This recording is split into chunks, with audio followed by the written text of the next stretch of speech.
Romualdez, hawak ang kapalaran ni Sara. Ano sa tingin niyo mga kaloys?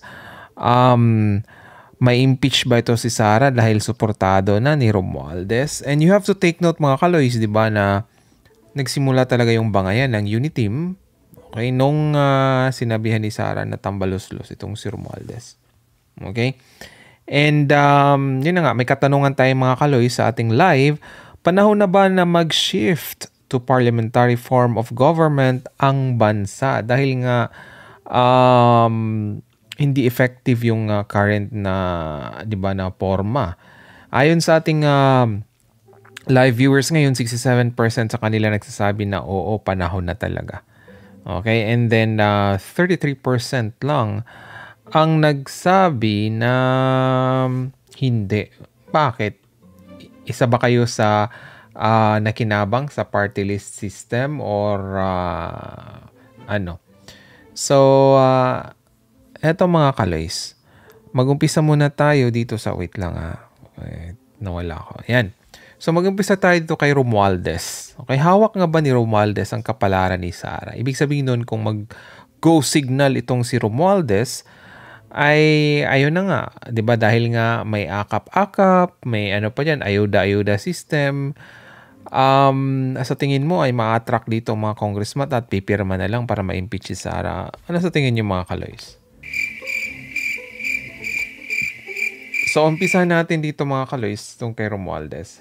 Okay. So, eto mga kaloys. Ang process ng impeachment, okay? Kung hindi kagaya doon sa nangyari kay Erap. 'Di ba kay Erap kasi yung House Speaker doon ay si Villar, 'di ba? Si Manny Villar.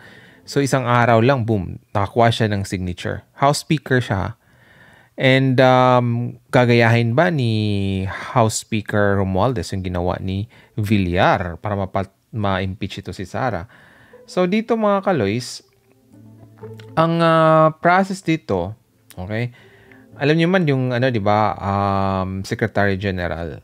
Okay, siya po yung may hawak, okay? Nung mga final. So pakinggan muna natin itong si Castro, okay? Wait lang mga kaloys. Ayan. Ayan na. Okay. So pakinggan muna natin itong si Castro mga kaloys. Dahil nga ay pinupush na niya ang Kongreso or ang Kamara na yun na nga mag-proceed na doon sa impeachment. Okay? Iinip na po sila na sinabi nga niya nagmansa rin na po yung pag-file nila ng impeachment complaint, pati na rin po yung sa inyo. Ma'am, kayo po ba, ano po ang masasabi ninyo sa tila mabagal na pag-action po ng Kamara dito nga po sa mga inihain ng impeachment complaint? Oo, kaya kami rin naiinip, no? Kaya nga pinangunahan na namin yung meeting ng mga 3 set ng complainants. Isang buwan na ang nakalilipas. So mabuti naman at nagsalita na rin ang SecGen na ito ay natapos na rin nila yung pagbibet or pagtingin doon sa substance na pagbe-verify. Kaya sana bumilis na at inaasahan natin na mahiring na ito bago mag-recess ulit ang Kongreso sa February 7. Ayun. So mag-recess pala sa February 7. So we have how many days na lang mga kaloys? 17, 24? Something ganon. So, ayan. Ang kasi mga kaloys, ang process, di ba? Yung Secretary General talaga, okay, dapat i-transmit na niya yung complaint kay House Speaker. Okay? Ayan, no?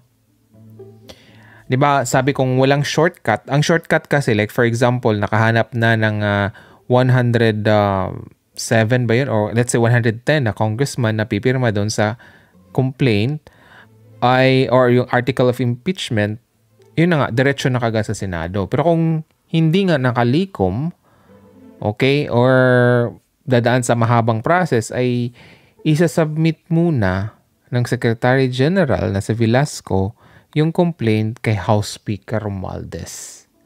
And then sabi dito, the Speaker will decide on whether he will transmit one or all of the complaints to the Committee on Rules. Okay? So, siya po ang magdedesisyon. So kung ayaw niya si Sara ma-impeach, siguro pwede niyang pabagal-bagalan. Okay? Kung talagang natakot siya sa Iglesia ni Cristo, ang daming Iglesia ni Cristo. Ganon. Di ba? Ay pwede niyang bagalan nga. Di ba? If there's a will, there's a way. Right? So, dito mga kaloys, pagkatapos nun, the Committee on Rules will then transmit the complaints the Committee on Justice, which has 60 session days to act on the matter. So, yun po yung pinakamahaba. So, sabihin mo kung 60 days, 2 months, di ba mag-election na? Di ba? So, I don't know kung ano mangyayari. Gusto ba nilang pabilisan or pabagalan? Kung pabagalan, ibig sabihin nun, susundin nga nila siguro yung gusto ni BBM, di ba? Pero alam natin na lang ni BBM na ayaw ko kay Sara, bla bla. Pero yun na nga mga kaloys, kung balikan mo yung yung sinabi ni Sara na papatayin niya si Martin Romualdez kasama yung mag-asawang BBM at Liza, magde-decide ba siya o pababagalan ba niya or mag-decide na siya kaagad? Or gusto niya ng shortcut? Kasi nga mga kaloys, kung ayaw niya na siya mag-decide, pwede naman niyang gapangin, okay? Yung mga kongresista na, huwag niyo akong isali dyan. I mean, gapangan na, di ba? I mean, maglikom na kayo ng 100 plus na na signature, di ba? Alam mo naman, di ba? May akap. Di ba? So, sa tingin ko dito mga kaloys, baka hindi na paabutin ito ni Romualdez na siya ang mag-decide, kundi magkakaroon talaga ng shortcut.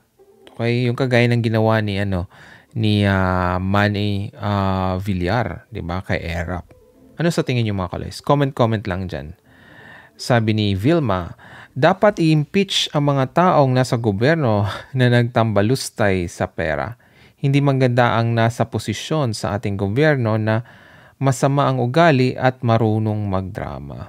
Yeah, nakakalungkot nga na peace rally, pero yun na pala, pro-Sara pala. Ang sigaw nga ng mga dilawan there's no justice, or there's no peace kung walang accountability. It's true naman, di ba? Alam naman natin yung Iglesia ni Cristo, di ba? Ang kanilang pamumulitika din, di ba? So, anyway mga kaloys, ano sa tingin nyo dito mga kaloys? Magdi-decide ba itong si Romualdez, di ba? Or gusto niya yung ibang tao ang gagawa doon para hindi naman siya di ba? Mapag-initan or something. Ano sa tingin niyo mga kaloys?